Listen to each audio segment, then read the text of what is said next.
O kung si Cedric sa movie, ikaw parang you're doing good with ABS. Tapos okay ka sa senior high, pinuri ka doon. Yes, Meron siyang, kasama ka ba dun sa ano? Sa sequel ba o part 2? Parang meron. yes. High Street? Yes po, Kasama yes ka pa rin.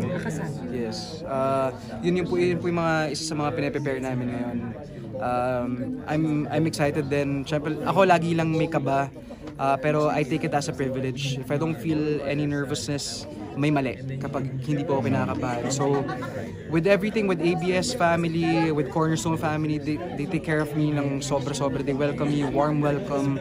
And ano na talaga, as in pare-pares lang kami ng goal na like gawa lang tayo, magkwento tayo, like let's just enjoy our job, which is dapat naman. Nakakatawa Miggy na sa nag-Game Boys ka tapos sa ABS, parang lalaki pa rin yung partner mo. Di ba nag-click kayo ni Si Ian.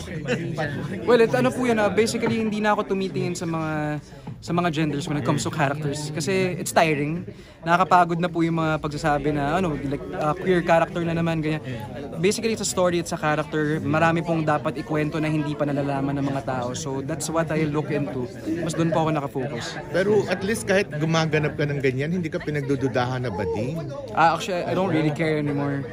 Bahala po sila kung anong gusto niyo isipin. Kilala ko yung sarili ko. Kayo na po, libre naman mong husga. Kayo na bahala dyan.